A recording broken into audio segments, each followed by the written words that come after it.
Shut up and sit down.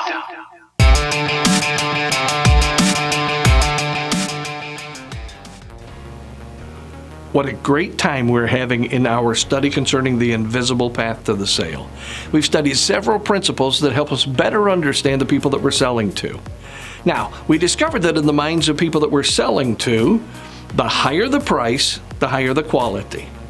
The greater the belief, the greater the effect. And thirdly, a point I just briefly mentioned and have yet to develop, the deeper the perception, the deeper the conviction. Now, what perceptions do they have that should be important to you? Today I want to speak with you about the power of packaging.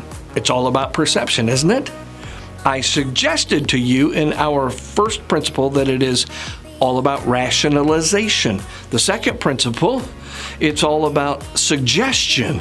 And here in point number 3, it's all about perception. Not yours, but theirs. Now remember, in our last episode, we had just started to make the point that most people, especially our customers, think with their eyes. The University of Michigan Hospital in Ann Arbor, very near my home. All my doctors are U of M doctors, and I can attest that having received all my health care at University of Michigan has saved my life on more than one occasion. One preventative and another a new type of open heart procedure that's given me new life. I trust that hospital, and I trust this survey. In 2017, they gave a survey with one question. Now, in previous years, and in years since, the survey's gotten a lot more detailed and broader, but this particular year's survey had one question on a scale of 1 to 10, with 10 being the highest level of skill and competency. How would you rate your doctor in his performance on that day, the day of your visit? Now, usually the survey comes in late January, but this survey was given to every patient over the course of 3 months. In other words, if I had 3 appointments over that time, I may have filled that survey out at least 3 different times.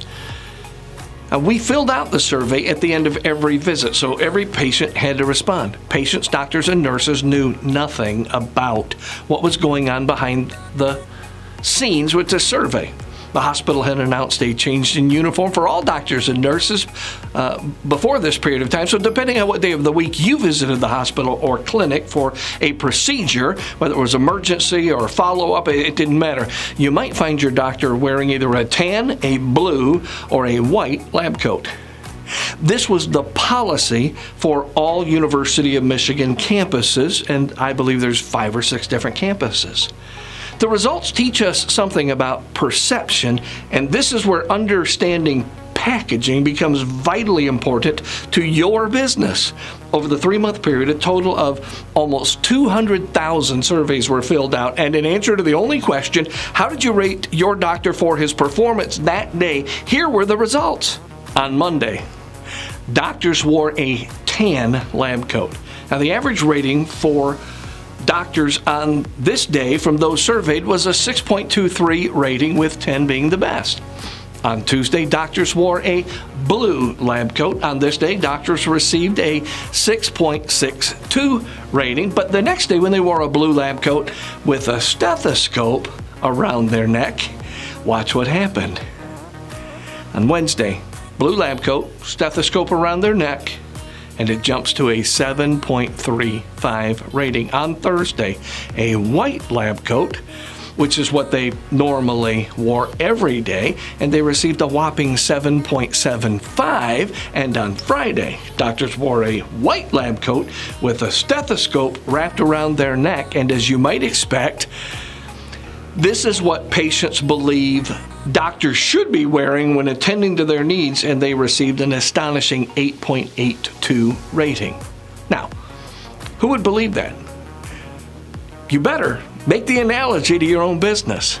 I could give you example after example of how perception influences everything in life, from what our doctor wears to how colors affect our thinking about a public speaker.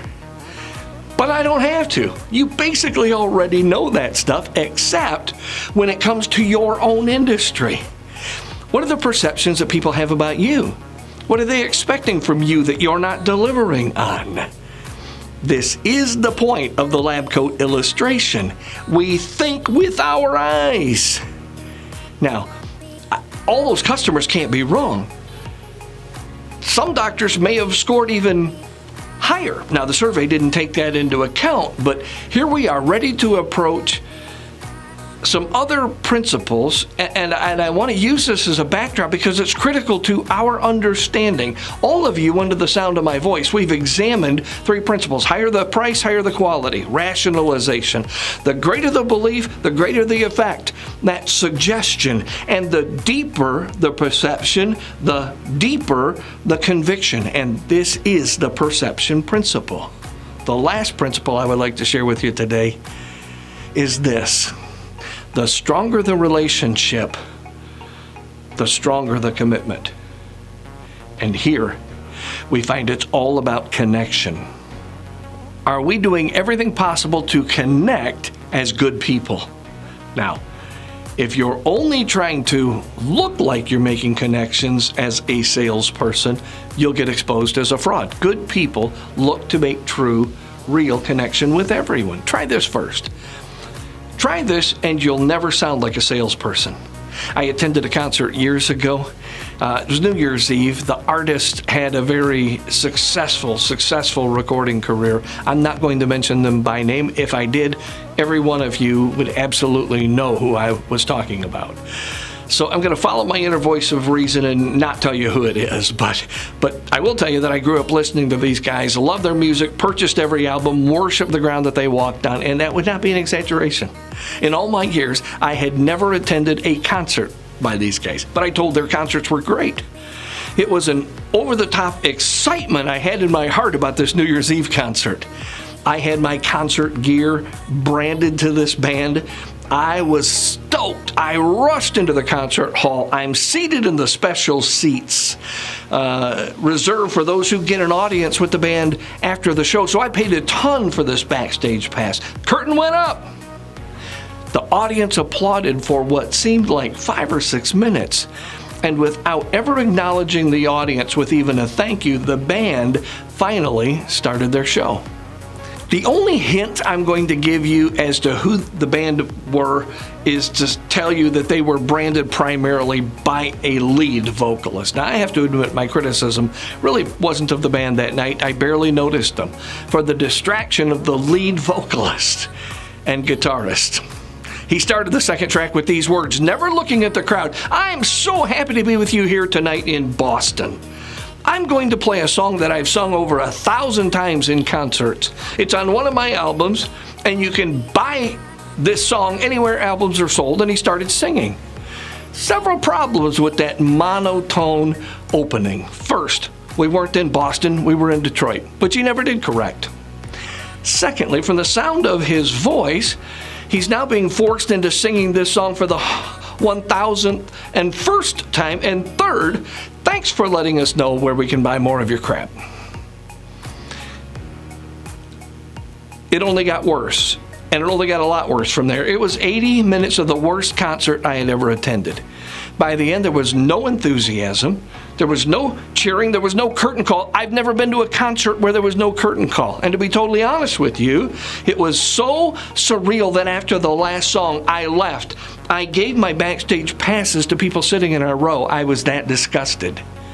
Now, I had just endured a horrible customer experience. As the concert closed, there was actually the hint of a boo, or 10, or maybe up to 50. And that thing cost me over $600 to attend this concert. It was so lifeless, and I felt the feeling of being so horribly used. I realized this was a concert performed entirely through the miracle of peripheral vision. He never once looked at us. He never once made us feel grateful for coming. On a side note, if you are engaging a customer in person and at the end of the conversation you can't tell me the color of their eyes, you've not engaged them, you've only talked with them.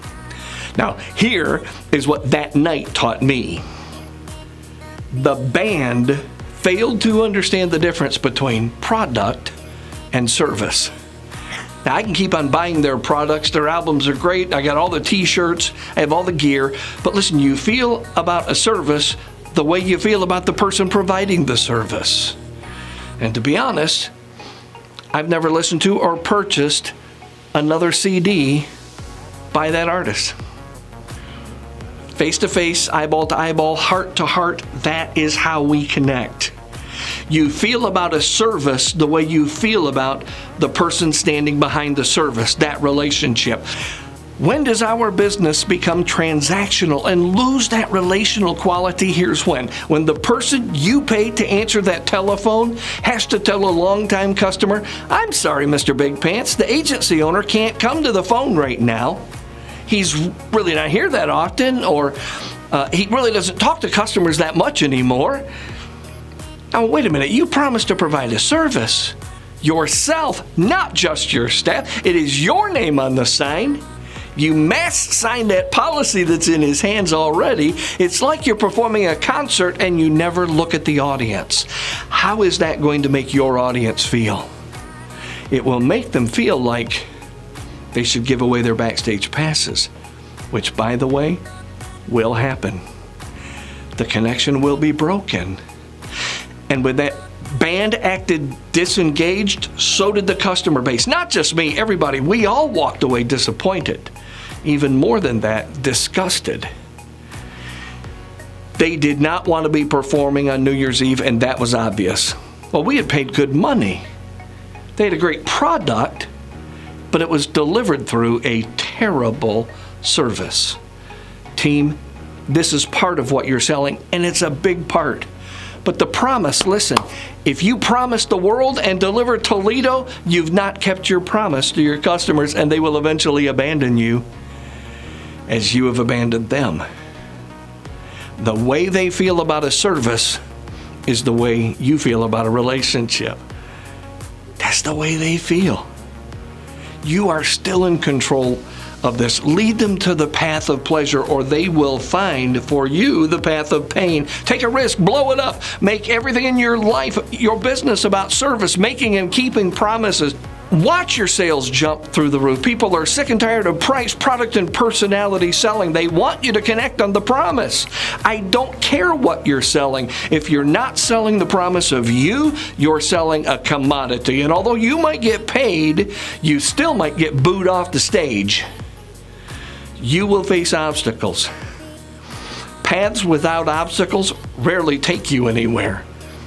When you come to those two roads, and you may find yourself there today, choose the road that takes you to good character, keeping your promises, proof that your customer deserves your best. Choose the right road. Sometimes it's the one without the guardrail. It's bumpy, it's dusty, it's long. But it's the road that leads to success, and it's the right road.